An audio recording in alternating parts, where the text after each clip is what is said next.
This happened a few years ago, and I still don't have an explanation for it. It was one of those nights that start out completely normal, but leave you questioning reality afterward.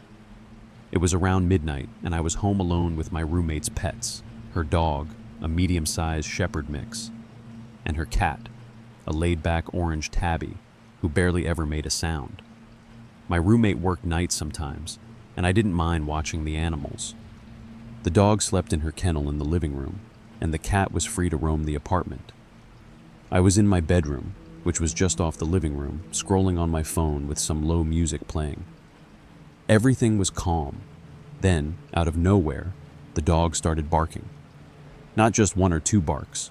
She went ballistic. At first, I figured she probably heard my roommate coming home. The front door was right at the bottom of the stairs, and the dog always barked before she came in. But I didn't hear the door open, and after a few seconds, the barking only got louder. I remember sighing, thinking, she's gonna wake the neighbors. I got up to quiet her down, but as soon as I reached for the doorknob, something stopped me. It was like a wave of dread hit me all at once. Not panic, not nerves, actual dread, the kind that feels heavy and cold. My hand froze on the doorknob. Every instinct in my body said not to open that door, but the dog wouldn't stop barking, and I didn't want a complaint from the people downstairs. So, against every warning going off in my head, I opened the door. The moment the door cracked open, that feeling intensified. It was like walking into a space filled with static electricity, heavy and suffocating. I couldn't see anything wrong, but I knew something wasn't right.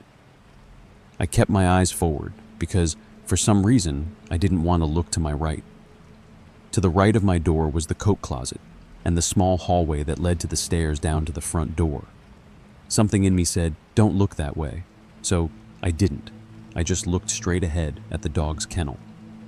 She was pressed low to the ground, chest down, back arched slightly, fur standing up along her spine. She was growling deep in her throat, eyes locked on that corner near the coat closet. That's when I noticed the cat. He was standing near the couch, tail puffed up like a bottle brush, fur standing on end, also facing that same corner. His pupils were huge, and he was hissing. A long, drawn-out hiss that didn't even sound like him. I'd lived there for months and had never once heard him hiss, not even when the dog chased him. Both of them were focused on that exact same spot.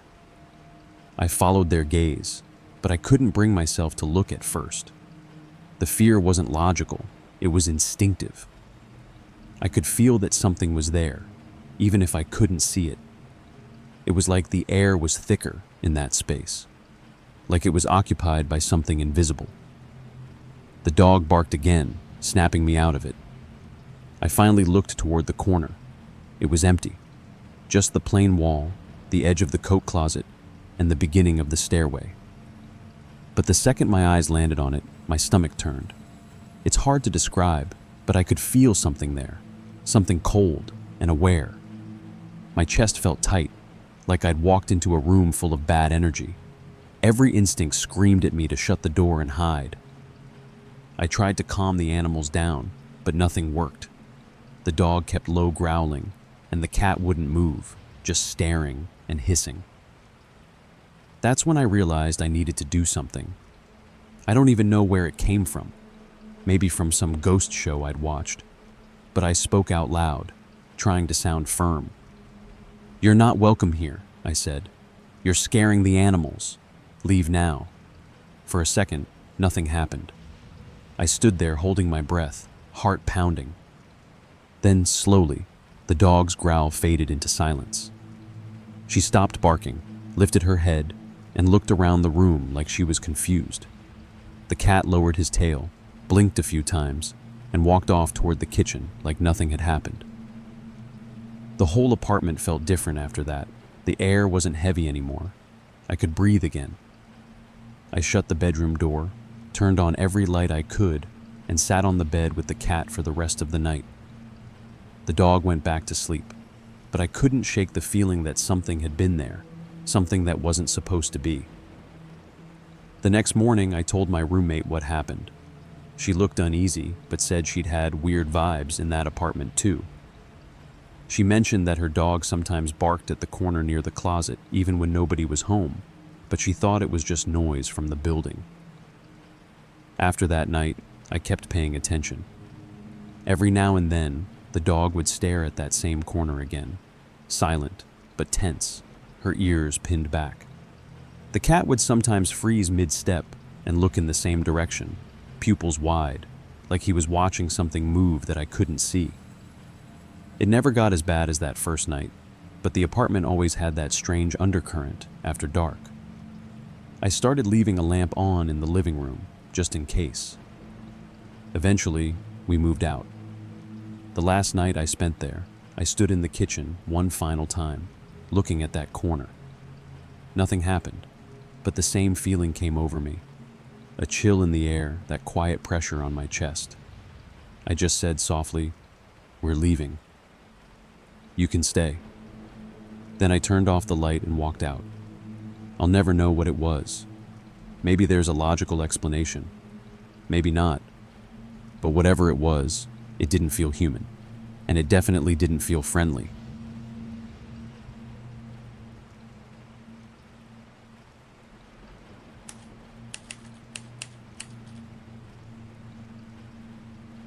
Last Friday night, I was home alone. I'm 17, and my family had gone to our cabin a few kilometers away for the weekend. My sister, who's 21, stayed behind too, but she was working a night shift. I've been home alone plenty of times, so it didn't bother me. I actually like the quiet.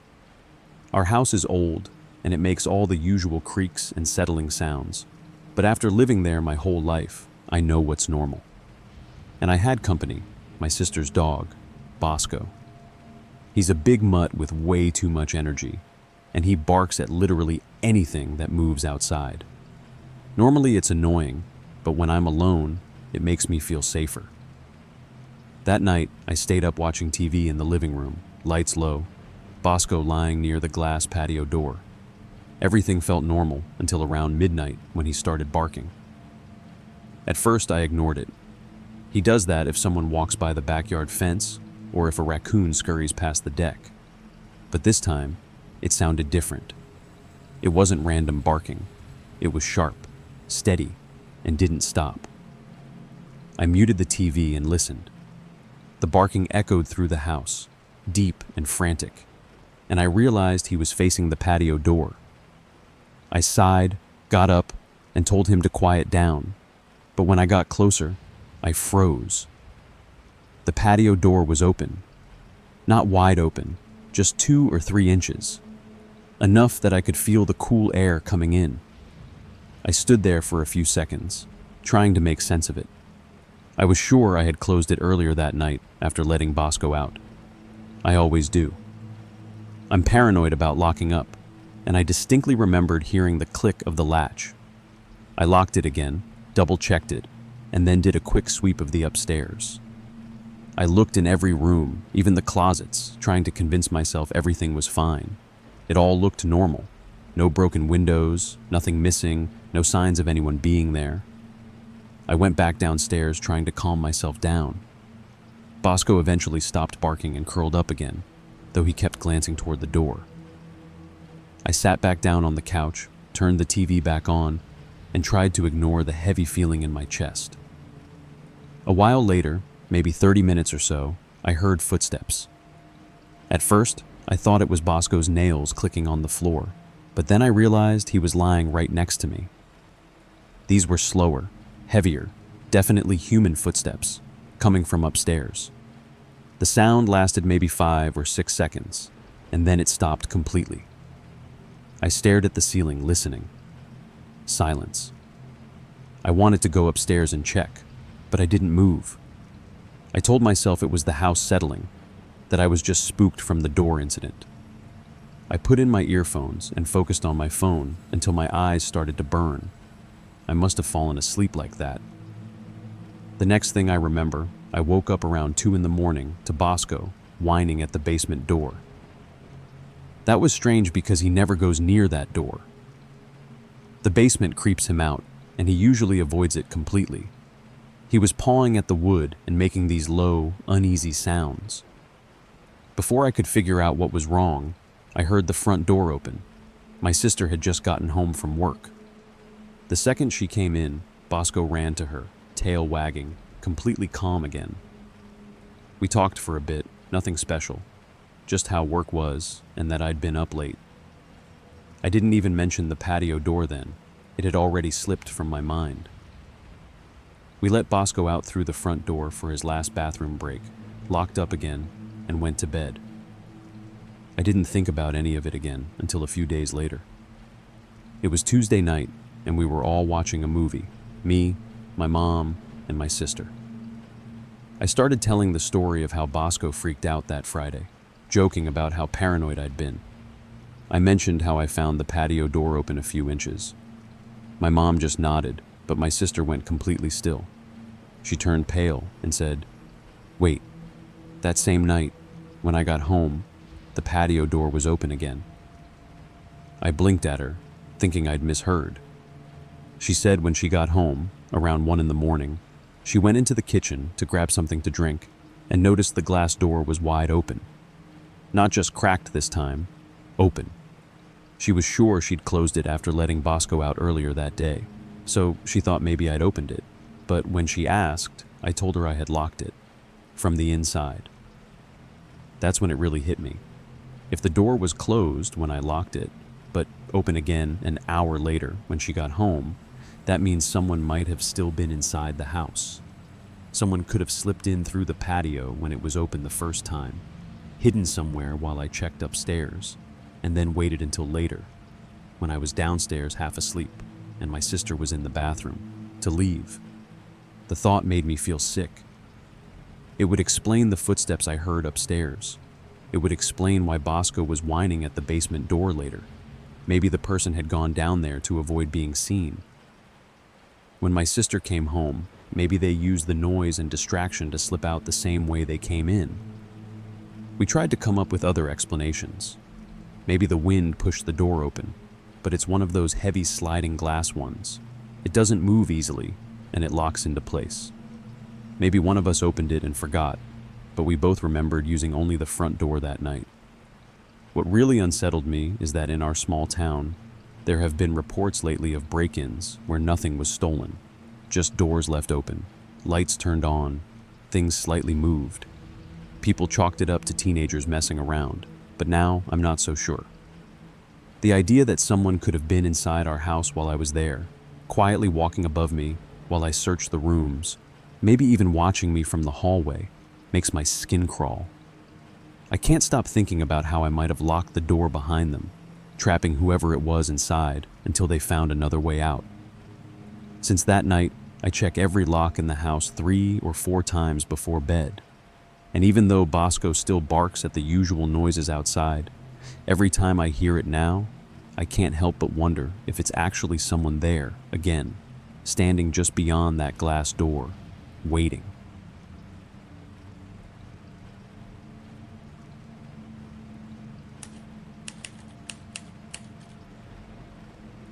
When I was 17, I moved in with my boyfriend and his family. It was a small 2-story house in the suburbs outside Miami. His family is Colombian, and at the time his mother practiced Santeria. I didn't know much about it back then beyond what little I'd read online, and I'll be honest, I didn't take it very seriously. I figured it was just another religion, something cultural, but that changed fast. His mother had a small shrine inside her bedroom closet. Candles, beads, little bowls of herbs, things I didn't recognize. Her boyfriend handled the more intense rituals. I'd see him in the garage late at night, lights off except for a single candle, mumbling in Spanish while he sacrificed small animals, mostly chickens, sometimes goats. Once, he even kept a peacock in the backyard for a summer. I thought it was just a pet until I saw the feathers later, tied together with string and used in one of his rituals. At first, I tried to stay out of it. It wasn't my business, and my boyfriend told me it was normal for them, but every night when I was alone, things started happening. He worked until 10 and didn't get home until around 11, and his mom, brother, and sister were usually out late with work or school activities. So most nights, it was just me and my cat in that house. Our bedroom was downstairs, directly under his mother's. Around 8 or 9 every night, I'd hear footsteps above me. Slow, deliberate steps, pacing back and forth across her room. At first I thought maybe she'd come home early, but every time I went upstairs to check, the house was empty. All the lights were off, and her bedroom door was closed. I'd go back downstairs trying to watch TV, and the footsteps would start again. After a week of this, I started to hear muffled voices. At first it was like someone talking far away, then laughing. Sometimes it sounded like 2 or 3 people having a quiet conversation. Other times it was a low, rhythmic chanting that made my stomach twist. I'd mute the TV, strain to listen, and it would stop completely. The silence that followed was worse. After 2 weeks of hearing it every single night, I started locking myself and my cat in the bedroom once it got dark. I'd keep the TV on for noise, but sometimes it didn't help. There were nights where the footsteps turned into scraping sounds, like something heavy being dragged. Finally, after almost 3 weeks, I told my boyfriend. He didn't look surprised. He just sighed and said, "Yeah, that's normal."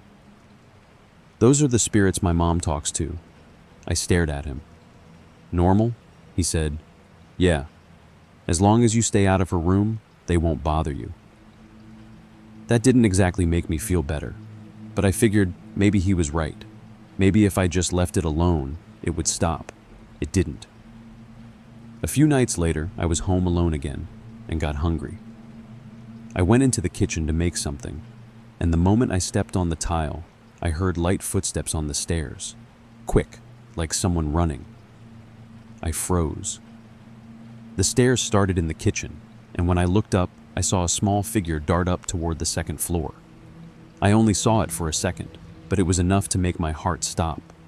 It looked like a child, about the height of a 6-year-old, wearing a white dress. I ran to the bottom of the stairs and looked up just in time to see the hem of that white dress turn the corner into his mother's room. That's when I remembered the doll. His mom had this large African doll she used in her rituals. It wore a white peasant-style dress with lace trim, little gold bracelets, and a string of colorful beads around its neck. She kept it on a small stool in her closet, surrounded by candles. Sometimes I'd hear her whispering to it during her ceremonies. The second I realized what I'd seen, I grabbed my cat and ran outside. I sat in the spare car in the driveway, shaking, staring at the dark windows of the house. I stayed there for at least an hour until someone finally pulled in. It was his mom. She rolled down her window and asked, "Why are you sitting out here with the cat?" I told her everything, about the footsteps, the talking, the figure in the white dress. She didn't laugh. She didn't look confused. Her face went serious. She asked me one question. "Did you follow the doll into my room?" I said, "No." "Of course not." She nodded and said, "Good. I'll make sure she knows she's not to leave the room again, and I'll make sure she understands she's not to harm you. Don't worry." That night, I didn't go back inside until my boyfriend came home. I told him what happened and said I wanted to move out. He didn't argue. He just said, "Yeah, I get it." Within a few weeks, we found an apartment and moved. I didn't step foot in that house again for a long time. We've been married for almost 17 years now. His mom still practices Santeria, and she still has that same doll. It sits on a rocking chair in the corner of her bedroom. Every time we visit her, I avoid going into that room, but sometimes I'll catch a glimpse of it from the hallway. It's always facing the door, always positioned perfectly to look out. Once, when I was carrying a plate into the kitchen, I swear I felt its eyes following me. I told my husband, and he just shrugged. He said, "It's probably just in your head." Maybe it is, but sometimes, when we visit, I'll see it in a slightly different spot than before. Not by much, just a few inches off, like someone nudged it. But his mom swears no one touches it. I don't know what I believe anymore. I just know that after that summer, I can't stand the sound of footsteps on an empty floor, and I'll never look directly into that doll's eyes again.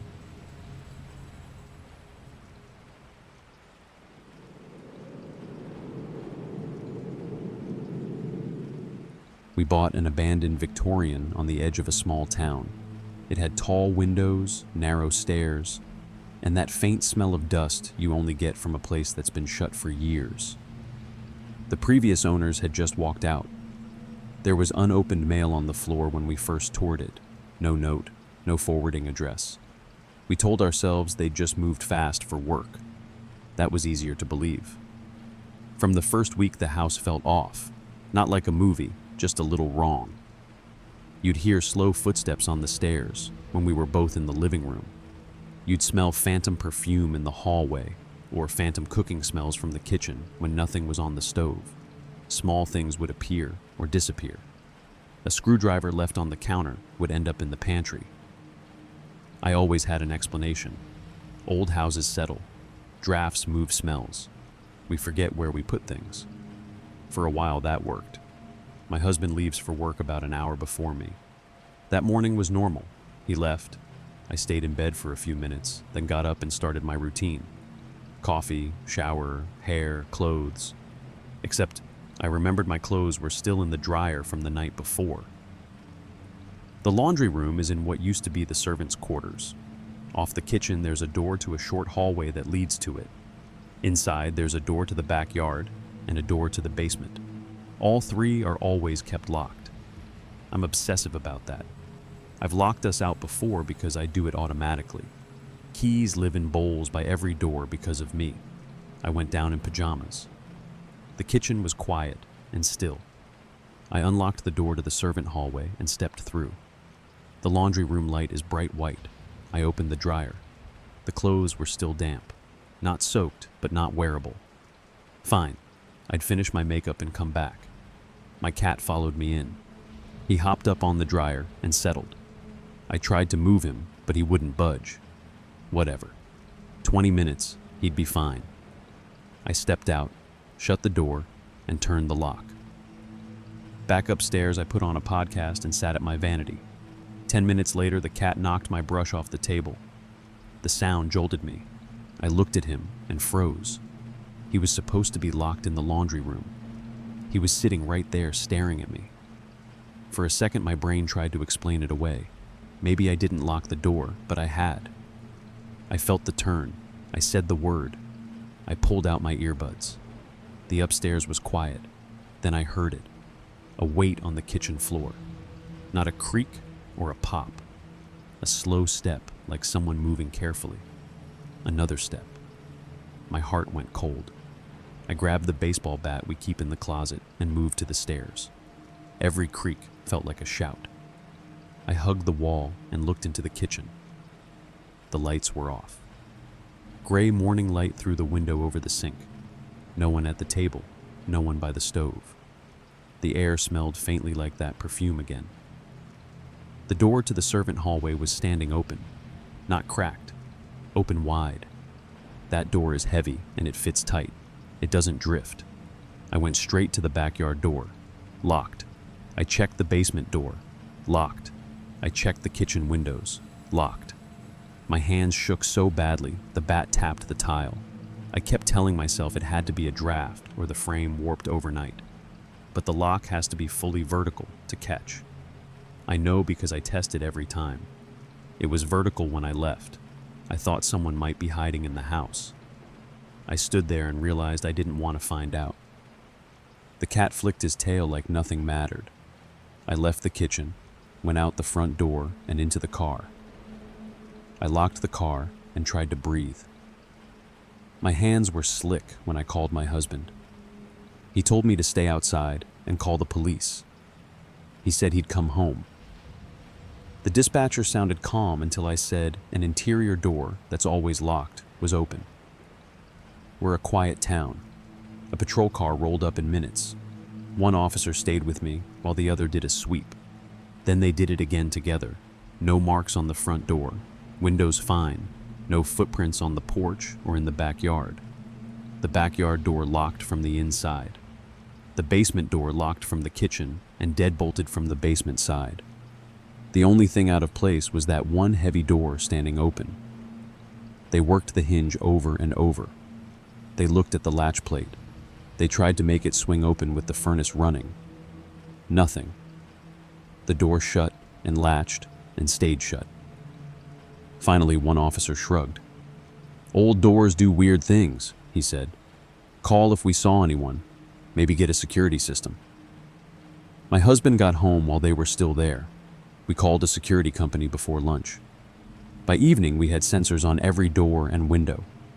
The system chimes whenever a door opens and logs the time. It texts us if we miss it. Nothing has ever gone off except when we open something ourselves. We still get the other stuff. Footsteps on the back stairs when I'm in the shower. The smell of perfume or phantom cooking smells at random hours. A cabinet open that I know I shut. We have 3 carbon monoxide detectors and fresh batteries. None have ever gone off. Friends say it's stress. Maybe. I want that to be the answer. That morning still sits in my head. The door open. The sound of someone walking when no one was there. My cat where he couldn't be. I still lock every door I touch and say it out loud. Most nights I sleep fine. But sometimes at dawn, I wake up, smell perfume in the hallway, and hold my breath, waiting for the sound of a step on the kitchen floor.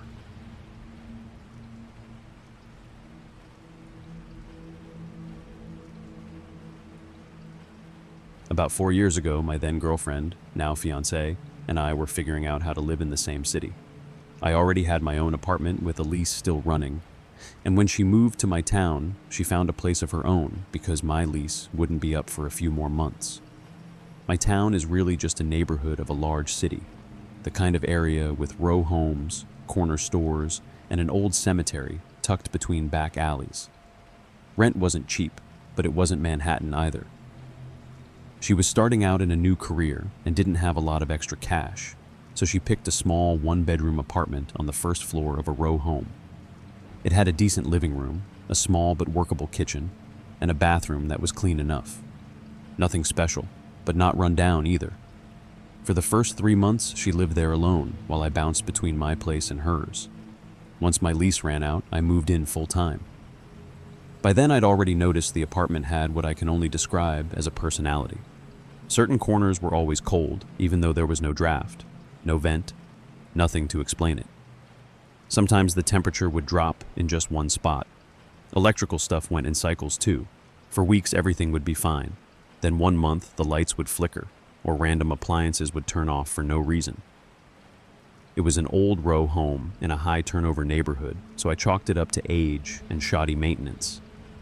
But as the weeks passed, there were other things that didn't feel like wiring or drafts.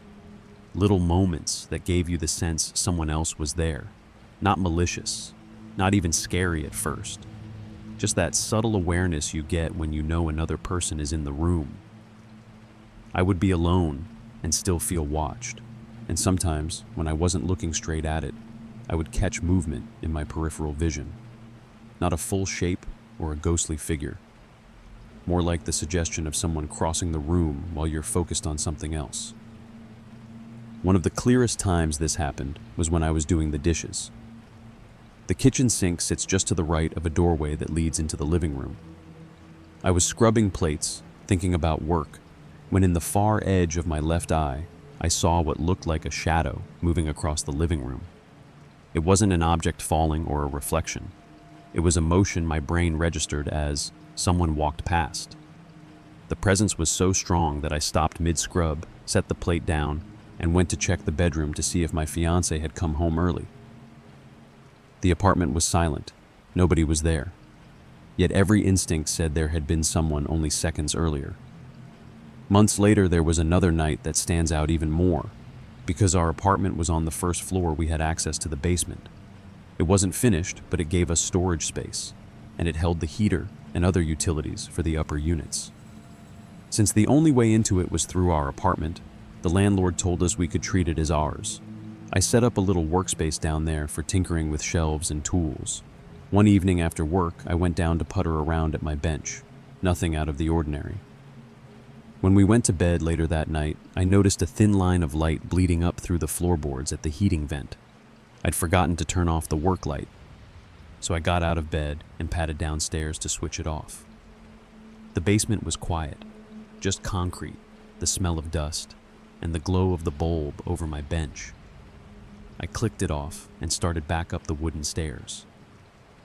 As soon as I stepped into the dark, halfway up, an intense feeling slammed into me. It wasn't a sound or a thought. It was like a command in my own head. Leave now. The hair on my arms rose. My skin went cold. It felt exactly like walking down a dark alley at night and realizing someone is behind you. I didn't run, but I didn't linger either. I walked up the rest of the steps and shut the door. When I got back into bed, my fiancée rolled over and asked, "What was that yell for?" I blinked at her. "What yell?" She said that as I was coming up the stairs, she heard me scream. Not a mutter or a noise, but a loud scream, like someone had startled me. I hadn't said a word. Hearing her insist she heard it made the goosebumps worse than whatever I felt in the basement. Because if she heard a person's voice, whose voice was it? Things like that kept happening. Seeing a shape pass through the living room out of the corner of your eye. Feeling a body move behind you in the kitchen when you're alone. My fiancé noticed it too. It wasn't just me. After the scream incident, we finally decided to see if there were any stories about haunted houses on our block. It seemed almost logical. Our row home literally backed up to an old cemetery. We joked that maybe the graveyard was haunted. Being curious people, we looked up our address and the surrounding area. That was probably a mistake. We found out the property had once been the site of a church. The cemetery made sense then.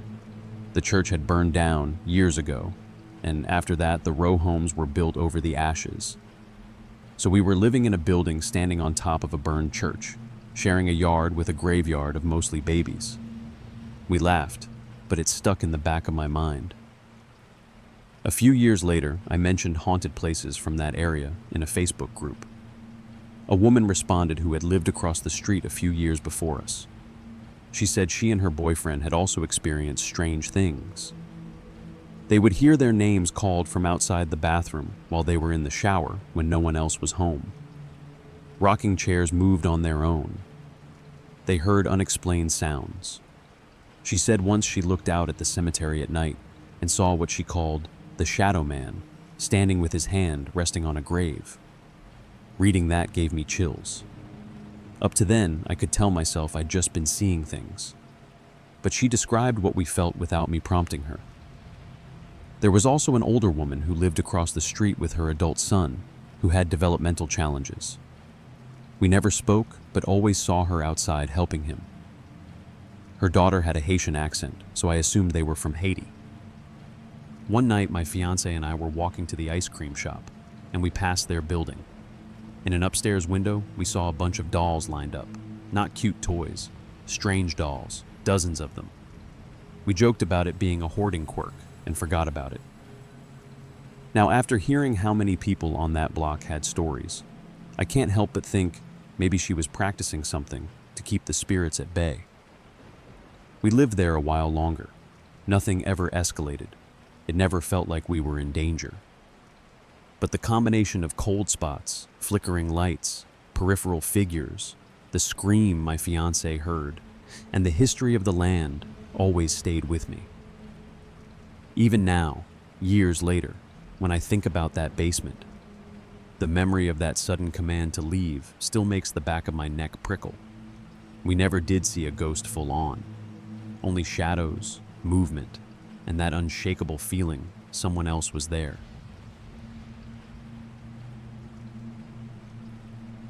When I was growing up, we had this long-running joke in my family that the house we lived in was haunted. It wasn't the kind of scary story families tell to freak out the kids. It was more of a shrugging explanation for the weird things we couldn't quite explain. Instead of getting scared, we'd just say, "Oh, that's the ghost again." The more time passed, the more it actually felt like we had adopted that as a household rule. The very first thing that started it all was the hallway light. When we first moved in, there was this light in the narrow hallway that led from the living room to the front door. It was a single bulb overhead, and we got into the habit of turning it on at night while we were watching TV so the living room wasn't surrounded by total darkness. It made the space feel safer and warmer. For about a month, it worked perfectly. Then one night, it just went out. My mom thought the bulb had blown and handed me a new one. I climbed up, swapped it out, flipped the switch. Nothing. Tried again. Nothing. I remember standing there, flicking the switch over and over, thinking maybe the wiring was loose, or the bulb wasn't screwed in tightly enough. Still no light. It was late, so we gave up, figuring we'd deal with it later. The next day, we forgot all about it, but that night, while we were in the living room watching TV, the bulb suddenly flickered, weak and jittery, for a few seconds before it went out again. Everyone froze and looked at each other. The same thing happened the next night. Dead all day, random flickering at night, and then silence. After that, the light just stopped. For 3 full years, the hallway was dark every night. Nobody touched the fixture. Nobody bothered changing the bulb again. We had written it off as bad wiring. Then, completely out of the blue, one night while we were sitting in the living room, the light just turned on. No one was near the switch. No one had tried to fix it. It just glowed brightly, as if it had been working all along. We laughed, but it was the uneasy kind of laughter. From that point on, every few years the same thing would happen. The hallway light would suddenly work for a night and then go dead again for years at a time. That was where the whole "our ghost is back" thing started. It became the shorthand for all the other strange little things that went on in that house. The weirdest thing that ever happened to me personally took place when I was 19. My mom had gone on her first ever vacation, a week-long cruise. She had been a single parent my whole life and never dated after she and my dad split up. Vacations weren't part of our world. She just worked and raised us. So this was the very first time I was in the house alone for more than a night. I was excited, but also nervous. The year before, because a few houses in the neighborhood had been broken into, my mom had installed a new security system. It was one of those systems that announced in a robotic voice if a door or window was opened. It had been in for about 7 or 8 months and had always worked normally.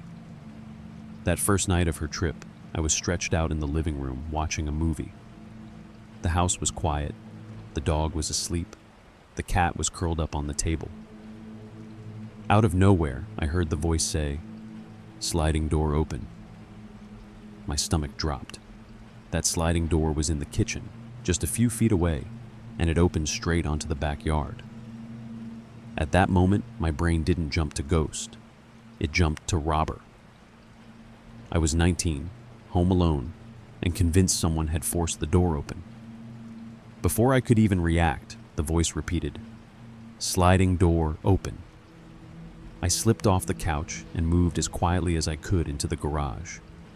My thinking was that if someone was coming in through the kitchen, the last thing I wanted to do was walk toward them unarmed. The garage had heavy tools and pipes. I grabbed a metal rod and stood there in the dark, with my ear pressed to the door, heart pounding, waiting for footsteps or drawers opening or voices. I waited like that for a good 10-15 minutes. Nothing, not a single sound. Finally, I eased back into the house, every nerve on edge. To my surprise, everything looked completely normal. The TV was still playing. The dog was still asleep, which made no sense because he would go crazy if a stranger was inside. The cat just stared at me like nothing was happening. I approached the sliding door with the pipe in my hand.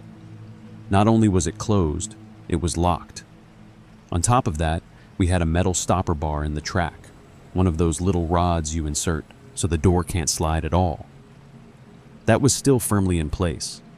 There was no way the door could have been opened from outside without smashing the glass. I stood there confused, then went around the house checking every corner. Nothing was disturbed. I tried to calm down and went back to my movie, pipe still on the couch next to me. Maybe 10 minutes later, the voice said, "Master window open." My pulse jumped again. I got up, turned on every light on my way to my mom's room, and found the window shut tight and locked. Before I could even process it, the system announced, "Garage door open." I froze.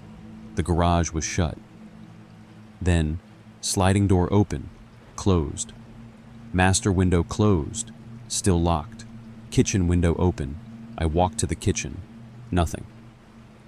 The system went on like that for a full minute or two, announcing doors and windows opening and closing all over the house, while nothing was actually moving. I stood there in the middle of the lit-up house with a metal pipe in my hand, completely bewildered. Eventually the voice stopped. Everything was silent again. I sat on the couch with all the lights blazing for a while, waiting. When nothing else happened, I finally turned them off, went to my room, locked the door, and stayed awake with the TV and my laptop until I drifted off. When my mom got back, I told her the whole story. The system never did anything like that again. Not once in the years we lived there. Smaller stuff happened constantly. My mom would set something down, keys, scissors, her phone, and then it would vanish. She would search the entire house, then find it later, right back where she swore she had left it. My brother had similar experiences. It felt like someone was moving things around just to get a reaction. Adding to all of this was the fact that the man who owned the house before us had been, according to the neighbors, extremely paranoid. He had installed his own elaborate security setup before we even got there. Each bedroom and the kitchen had wall-mounted intercom radios, so you could press a button and talk from room to room. Neighbors said he had cameras inside and out. In the master bedroom, he had wired a panic button to a deafening alarm system. One day my brother and I pressed it just to see what it would do and immediately regretted it. The noise was so loud the neighbors heard it. The only way to shut it off was by flipping the breaker in the master closet. He had also remodeled parts of the house in ways that didn't make much sense. For example, in our subdivision, the master bathrooms were all built with the same design. Large, functional, with space to move around. In our house, he had gutted it, carved it into 3 small closets, and shoved the toilet and shower into a leftover corner. It didn't look nice or make the house more valuable. It just made the bathroom weird and cramped. 2 of my friends lived in houses built from the exact same floor plan, and their bathrooms looked normal. Ours was the only one that had been redone in such a strange way. At the time, we just thought, wow, the guy was paranoid. But looking back now, I can't help wondering if maybe he was reacting to the same kind of experiences we had. Maybe he had felt the strange presence in the house, the same way we did. Maybe he installed all those cameras and intercoms and alarms because he didn't know how else to deal with it. My mom even mentioned once that she was surprised how cheap the house was when she bought it. At the time, we were just grateful. Now it feels like a detail we ignored. We stayed in that house for 12 years. The ghost never hurt anyone. If anything, it seemed to like messing with us. Lights that worked once every few years, phantom security announcements, objects disappearing and reappearing, the sense that you weren't really alone. It became normal. We'd roll our eyes and say, "That's just the ghost." But writing all this out, I realize how strange it really was. And when I go home for Christmas this year, I think I need to sit down with my mom and finally ask her what she really thinks happened in that house.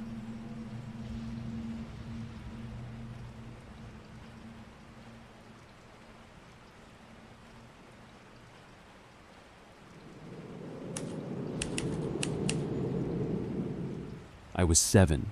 My sibling was 15. Grounded for something that didn't matter. Something stupid. The kind of rule that changes depending on which parent is in a bad mood. All I remember is the phones were locked away.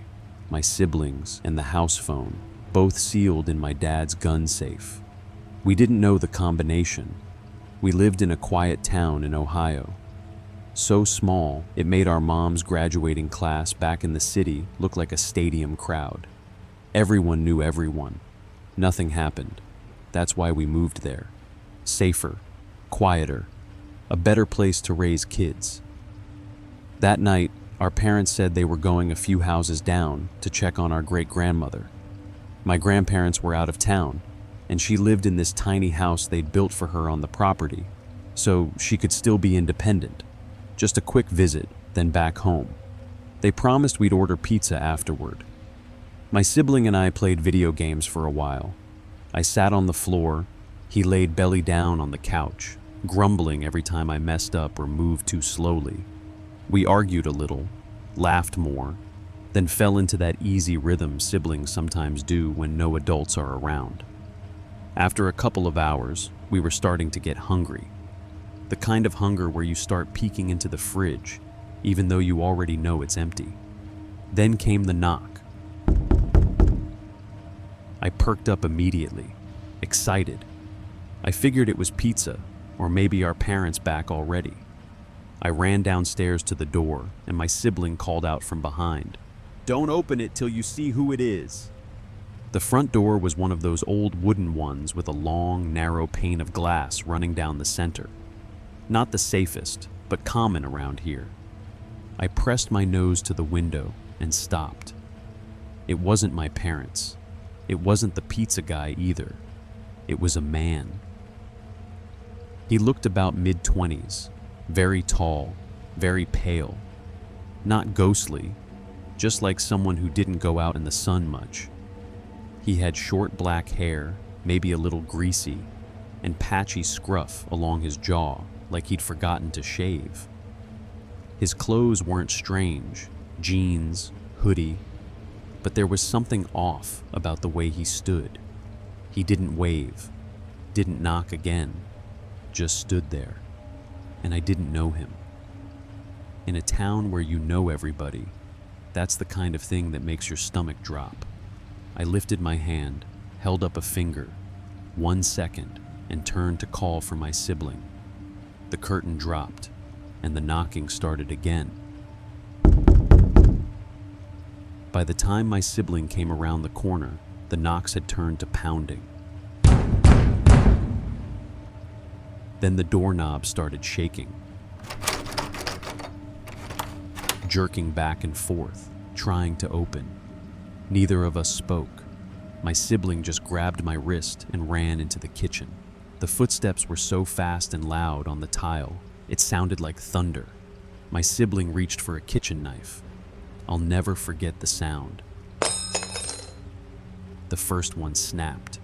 It broke clean in his hand. Cheap plastic handle, too much force. He swore under his breath and grabbed another. This one didn't break. We crouched in the laundry room at the back of the house, lights off, huddled between the dryer and a shelf full of cleaning supplies. And we waited. The banging kept going. The handle kept rattling. It went on for minutes. And if you've ever been that scared, you know minutes feel like hours. We didn't move. My sibling held the knife and wrapped his arm around me, trying not to breathe too loud. And then, silence. I remember the feeling in my stomach. Not a twist, more like a drag. Like something was slowly pulling my insides down through the floor. Then, the front door opened. No crash, no smash, just a click. Like someone who had a key. And then, footsteps, soft, steady, walking through the front of the house. 1 step, 2, across the hardwood. Carpet muffled the rest. One thing about my sibling is, he have always been ready to protect me at a moment's notice. My sibling tensed beside me. I could feel it in his breath. He raised the knife and whispered, "If he comes in here, you run. Do you hear me? Run and don't stop." But I didn't want to run. I didn't want to move. The footsteps came closer, and then, "Why are you guys in here?" It was Mom.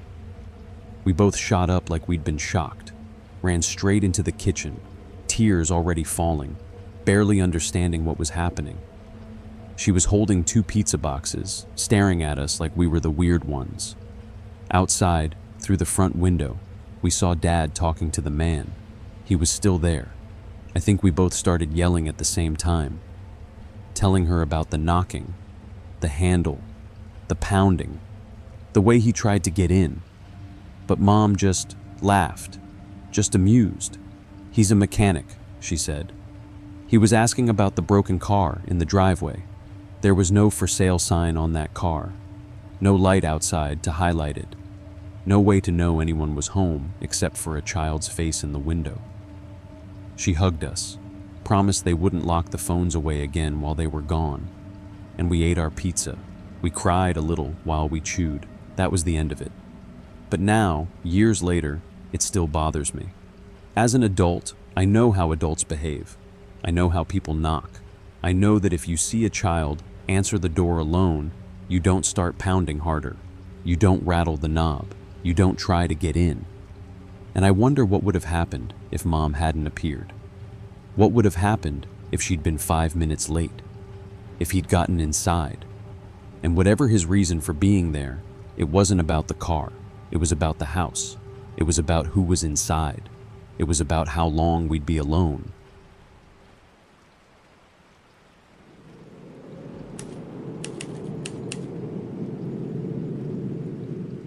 It was a regular Thursday night, quiet, forgettable, the kind of night that vanishes into memory. I was 14, babysitting my little cousin at his house while our parents were out, just the two of us. He was 6, watching some cartoon rerun while I half paid attention, flipping through my phone. But something didn't feel right. You know that feeling, when the air changes. The room felt thicker, like the shadows were a bit too dark. The quiet got a little too deep. I tried to shake it off, but it clung to me. I stood up, stretched, and made an excuse to check the back door. It was locked, but the feeling stayed. Then something pulled my eyes toward the window, and then I saw him in the kitchen window. A man. Gaunt, with skin like crumpled newspaper. His eyes were sunken, glassy, wrong. He looked like he had crawled out of a ditch or a grave. His face didn't move, but he wasn't looking at me. He was looking at my cousin, smiling. I didn't scream. I didn't let on. I swallowed every instinct and turned to my cousin, keeping my voice light. "Hey, bud, let's go upstairs. It's almost bedtime. But it's not late. Your mom and mine will be mad if we're still up. Let's go."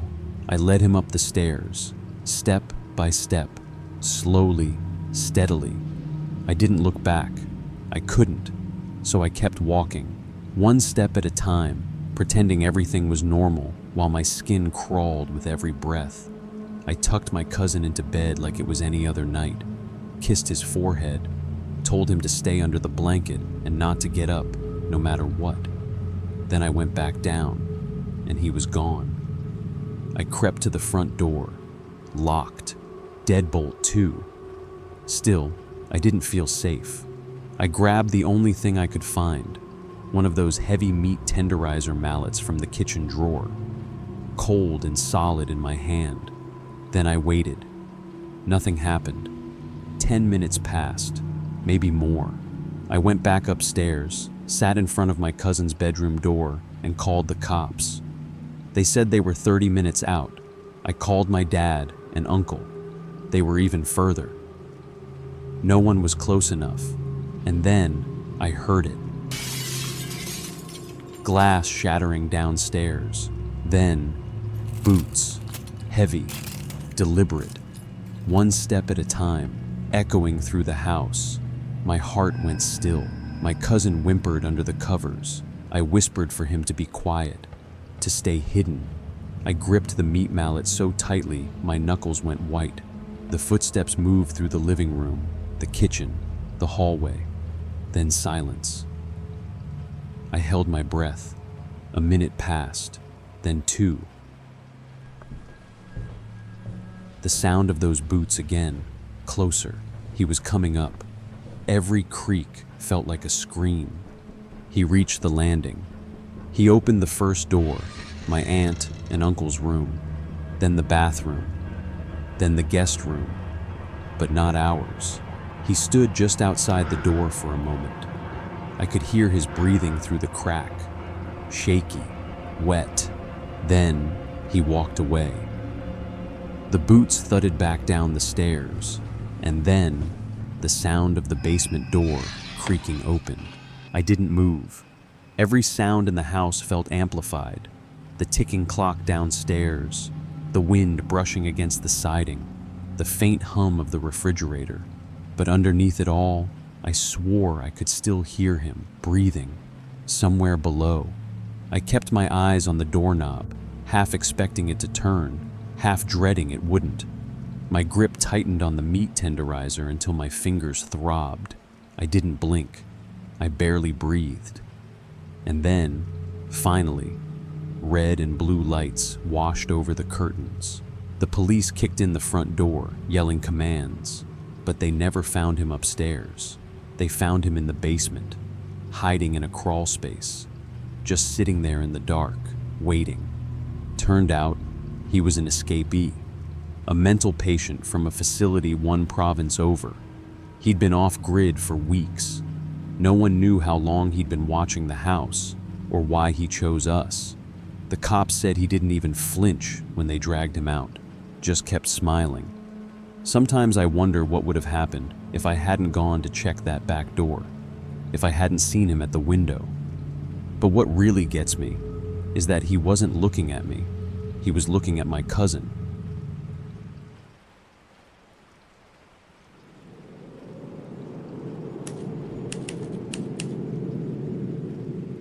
My boyfriend and I moved into the duplex in late October. Split level, kind of old, but charming enough. I lived there with my boyfriend, 4 cats, and a foster black lab mix named Toby. From the start, the animals told me something was wrong. The cats never went downstairs. They'd pause at the top of the stairs and stare, not in that bored cat way, but like they were seeing something I couldn't. Sometimes they hissed at the empty stairwell. Toby, usually sweet and fearless, would growl low in his throat if I even tried to take him down there. When I dragged him down for laundry days, he'd tuck his tail and keep low. I told myself it was a daylight basement, street-level windows. Maybe the movement outside spooked them. Maybe it was musty, that's all. Still, even I hated it down there. There was always this strange pressure in the air, like the atmosphere was watching. One day, I was doing laundry, headphones in, trying to drown out the feeling. My boyfriend was upstairs, totally absorbed in some video game, probably hadn't blinked in an hour. I was bending over to throw clothes into the washer when... snap. Right next to my ear, like someone stood just behind me and snapped their fingers inches from my head. I ripped the headphones off and spun around. Nothing. Empty basement. No one behind me. I even checked the tiny bathroom, opened every closet door, checked the office. Nothing. When I mentioned it to my boyfriend, he shrugged it off, said maybe it was static or something from the washer. Maybe I imagined it. Maybe. A couple weeks later, he left town to visit his parents in big city. Took 2 of the cats and Toby with him. Left early in the morning. It was the first time I was alone in the house, and especially alone downstairs. I was at the old desktop in the downstairs office, printing coupons, early 2000s style. Upstairs was quiet, nothing unusual, until the front door clicked open. I smiled at first, relieved. "Hey, you're back early," I called, pushing my chair back and walking toward the stairs. I expected to see my boyfriend there, flushed from the drive, holding Toby's leash while the dog dragged him inside. I expected annoyed cats and the sound of the door closing behind them, but when I got to the bottom of the stairs, there was no one there. The landing was empty. The front door was still locked. The driveway outside, empty. The road, silent. No tire tracks in the gravel. I froze. I know what a lock sounds like. This wasn't just the door creaking or a draft. It was the sound of a key turning in the lock, then the door opening and closing with a gentle thud, then footsteps on the landing at the top of the stairs. Slow, deliberate, just a few steps. And that feeling, the one I tried to ignore for weeks, surged back full force, heavier than before, like something unseen had entered the house and was standing just out of view, right at the top of the stairs. I called out again. Nothing, just silence. I went upstairs and called my boyfriend. I tried to make my voice sound steady. "Are you home?" He laughed. "What? No, still in big city. Why?" I told him everything. The sound of the door unlocking, the footsteps, the empty stairs. He was silent for a beat. "I'm heading back now," he said. "Don't go back down there, okay? Stay upstairs until I get home." That part, "don't go back down there," chilled me more than anything else. When he got home, I saw it in his face. He believed me. He didn't say it, but I could see it in the way he checked the windows, how he locked the front door twice, how he didn't argue when I said Toby should never leave the house again. The dog might not speak, but he knew. Whatever was in the lower level, Toby had sensed it all along. From then on, he made sure the dog stayed with me anytime he left, and I never stayed alone in that house again. Eventually, we moved out. I told myself it was just stress, just my imagination. But here's the thing. It's been years, and I've lived in 4 different places since then, and every time I move, the cats eventually start avoiding one room. Toby, now old and slow, still growls at corners. And once, when I was alone doing laundry in our new house, I heard it again.